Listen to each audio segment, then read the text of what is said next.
Hi guys, TinaGale here, and we're at Work It Wednesday, and this is the inspiration piece that we have to work with this week.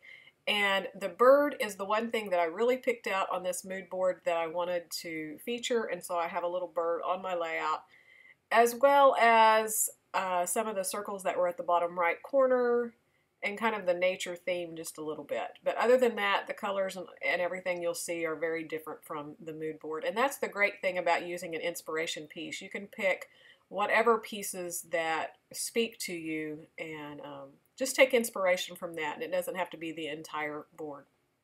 So I decided today to work with the My Mind's Eye My Story collection. It's a little bit older, I think maybe a year old, but it is just gorgeous, and so I had to have it. And I'm showing you here, I gutted that back piece and put on a piece of kind of off-white cardstock, and I took it to my sewing machine, and I was just going to sew around it, and I looked over and saw some gold thread that had come out of my case, and I decided to try it. And so I ended up doing a real messy stitch twice all the way around the outside edge with this gold thread to kind of go in with the gold foiling of this paper, and I absolutely love it. I am so excited to have a sewing machine that works.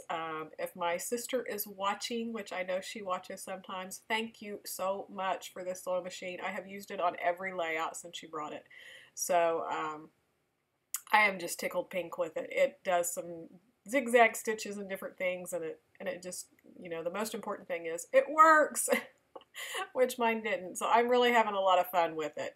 And this one I kind of went all messy, and with that gold thread, it was just gorgeous. So really happy with the background. So I'm going to go ahead and ink all of the edges with some brown distressing ink.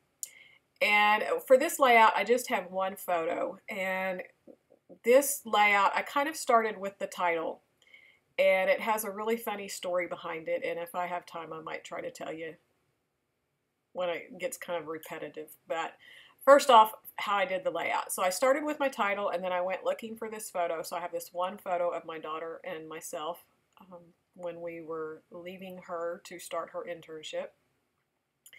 And I decided to just do some messy stacks of paper behind it. So I just picked some coordinating colors. I have some that's a light pink background, some that's off-white, and then this really dark pink with the gold foil. And in the beginning, I was just going to do kind of the squares behind the photo, but I decided I wanted something a little bit brighter and something to ground it more, because I'm going to do a pretty big embellishment off to the right-hand side. So I decided that pink paper would be perfect. And I also, once I cut it, I decided it needed to be just a little bit wider than that to fit that embellishment. So I had to cut it in half and kind of pull it. So here's that embellishment that I'm working with. And it's just a stack of books with that bird that I wanted to use. And it has my story written on it. And that's going to go into the journaling as well. So I needed that dark pink strip to go out just a little bit further. And I also added that kind of light pink chevron up and down because I needed to pull the embellishments up a little bit higher as well. And so I thought that would kind of help. So I add that in. And now I'm trying to decide whether I want to keep the design all towards the center, or if I want to bring it in a vertical design all the way down the center, because I have a pretty long title here. And so I decided to just play a little bit more, but I'm going to end up deciding to make the design go all the way top to bottom in the end. So this is a Disney layout. This is about her internship at Disney World, and so I always include some type of Mickey head. So I went and got my punch, and I ended up just taking my scraps and punching some of all of them, because I didn't quite know where I wanted to put it, and I didn't know what was going to show up, and I struggled just a little bit, and you'll see me use just about all of them up there at the top right. And it's because it was so close in color to what I already had going that it was kind of getting lost. So I play around with that a little bit, but I end up deciding on the one that's up there. And I don't mind having the extra ones cut, because I know I'll always use them, and I just have a little container of Mickey heads, so when I'm doing a layout I can look through it to see if I have one that will work. And then next I decided, since I'm going to pull all this embellishment around here, that I wanted a little bit of inking behind it. So I'm just doing the little smush technique. And I wanted a pink that was in that light pink. So I ended up getting my Tim Holtz Distress Inks, and this is the Tattered Rose, and just squishing it on that plastic and spraying a little bit of water and smushing it in. And I save you the time of watching all of this because I end up going back and forth several times, getting it big enough on the layout that it's going to show out from underneath all of my other layers. And it dries a little bit darker than what it goes on, and so that's why this looks a little bit darker on that left-hand side. That Tattered Rose is really a kind of transparent ink, so it was kind of hard to tell how much I wanted on there, but it ends up looking really nice.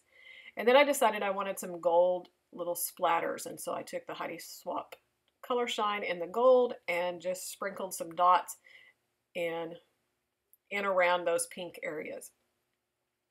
And now I've decided, since I'm going to go all the way top to bottom, I want just a little bit more behind this background, and I wanted to pull in a little bit of that yellow. So I just took the yellow piece of paper, and I should say I'm working with the 6x6 paper pad, and so everything other than the background is from a 6x6 paper pad.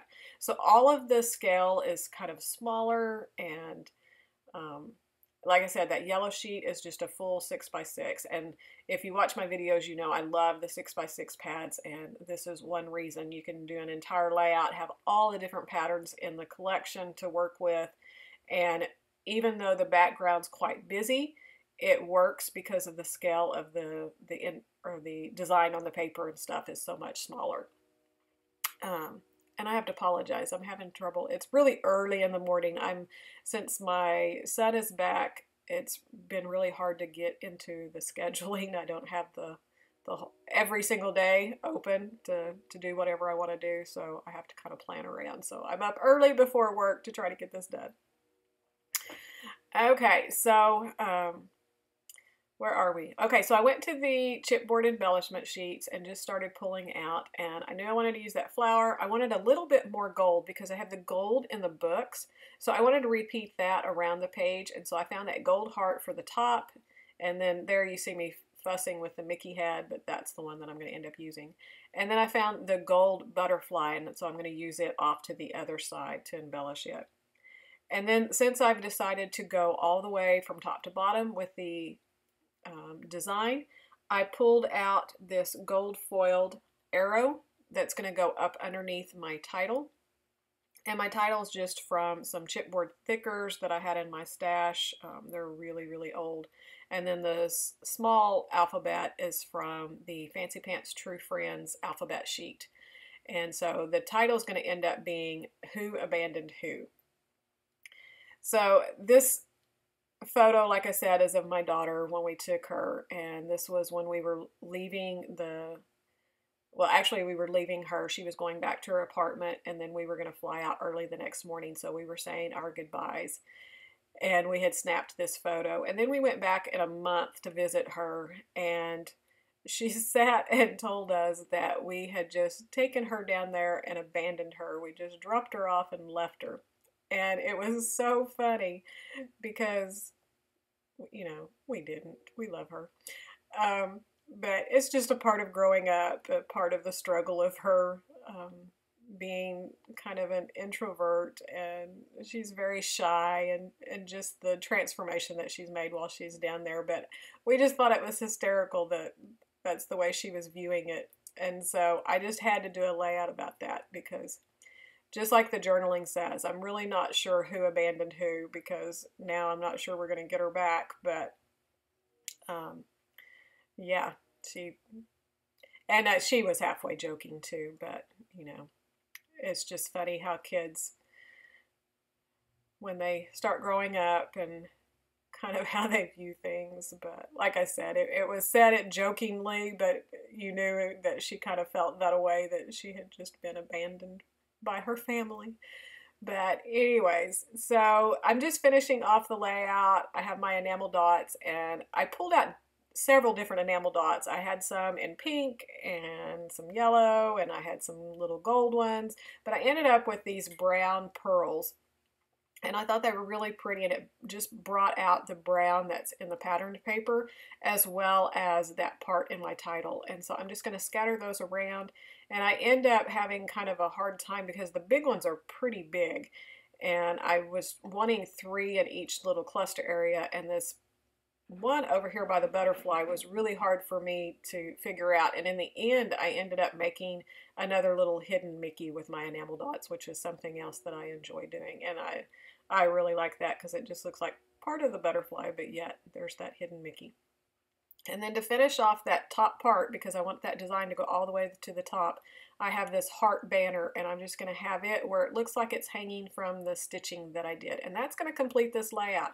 I hope you enjoyed it. Be sure to check on the Crafty Maven Getaway, and follow and subscribe if you haven't already. I would love a thumbs up if you enjoyed this video, and you can visit me at my YouTube channel at Tigger's Teachin', and here is all my information, and it'll be down below. Thanks for watching, and we'll see you soon. Bye!